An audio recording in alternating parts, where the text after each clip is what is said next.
Estimados amigos, chers amis, distinguished guests, dear Pauline Green and World Cooperative leaders, my warmest greetings to you all as you gather in Cancun. This message comes to you with the strength of my long-standing belief in cooperative ideals and my support for cooperative action. The ILO is pleased to join the ICA in the launch of the UN International Year of Cooperatives. Your movement and the ILO converge on the objective of social justice in and through the world of work. Your movement nurtures so much of what is needed in the world today. I think of the values of solidarity, equity, participation and empowerment, as well as a model of business based on those values. In communities all over the world, cooperatives keep food on the table, the water running, the credit flowing, jobs secure, and most importantly, hope growing.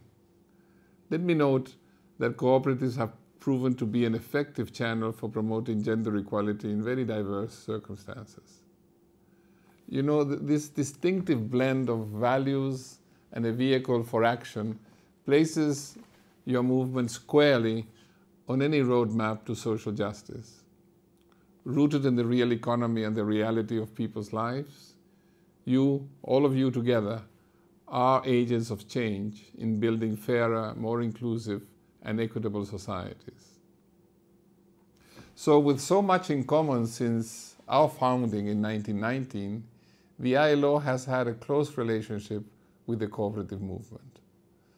Among other things, we have systematically advocated the cooperative form of enterprise, promoted an enabling legislation and policy environment for cooperatives, provided technical support for cooperative development in the areas of job creation and social protection, and applied our standard-setting system to cooperative development in these last years, for example, through the Recommendation 193 on the promotion of cooperatives.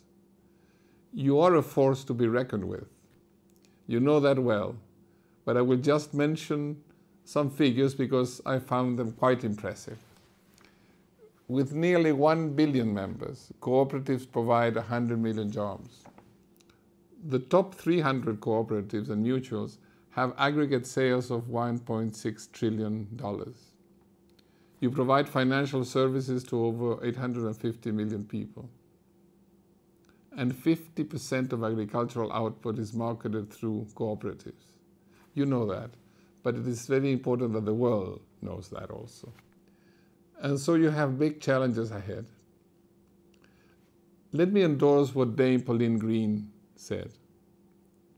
We need to demonstrate that the values and principles, and I quote her, that have inspired a movement for nearly 200 years are even more relevant today, and that we collectively, addressing you, she says, are a movement of creativity, innovation, and flair that is producing solutions to the problems of today's world. Dame Pauline, let me say that I particularly loved the word flair put into that quote. We have experienced the worst crisis since the 1930s. That's where we are today. And the global scenario is one of imbalance, inequity, and uncertainty. And a double-dip recession is looming ahead.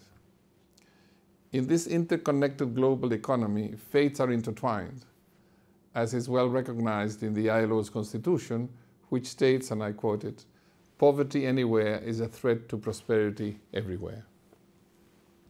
And let me highlight some facts to show what we are dealing with today. Globally, 3,500 billion people have the same income as the top 61 million people. 3.5 billion equal to 61 million. Can you imagine that? More than 200 million are officially unemployed worldwide, including nearly 80 million young women and men, and the figure is growing as we speak now. Already before the crisis, half of total employment outside agriculture was in the informal economy, and 2 workers in 5 worldwide lived below the poverty threshold of $2 per person a day. Only 1 out of 5 persons has access to adequate social protection, and nearly 1 billion suffer from chronic hunger. So the bottom line is this is unfair.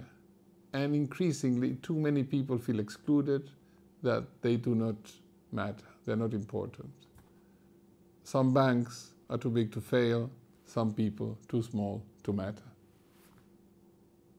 But you and I and the ILO know that the future can be different.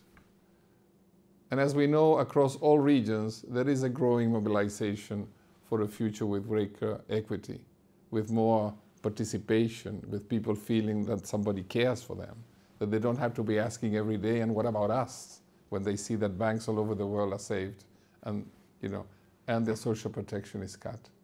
The ILO has highlighted the need for a different model of growth, a pattern for people that is equitable, both socially and economically, to underpin sustainable development. A fundamental step in investing in the decent jobs and social protection that people need. In practical terms, it means investing in the real economy, not in financial games, especially in small and medium-sized enterprises, and ensuring a fair distribution of income. It means investing in measures that afford a social protection floor and which also empower people and supports demand. Productive and decent work is central to human dignity, to the stability of people's lives and families, to peace in our communities as well as in our societies, to strong, sustainable, efficient economic growth.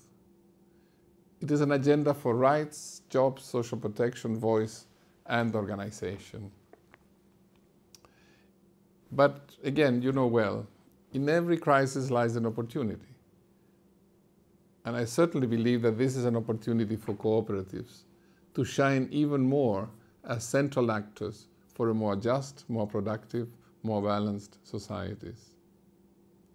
The evidence shows that cooperatives are highly resilient in times of crisis, a time when the strength of numbers, the power of organization, and the reassurance of solidarity are all the more appreciated. In responding to the crisis and beyond, cooperatives have a key role to play. Promoting financial inclusion, cooperatives can provide much needed financial services to micro and small enterprises which support jobs and livelihoods, yet are commonly starved for credit. Providing an efficient model for enterprise development from production to marketing and in the delivery of services. And extending social protection through cooperative services. Many things that you can do, but also very important with your opinion on what a fair economic system is about, because much of what you do is about getting a much fairer economic system in place. Dear friends, the International Year offers a great opportunity to promote awareness of the success and reach of the cooperative enterprise, creating jobs, protecting people, defending rights, giving voice, and the strength that comes from organization.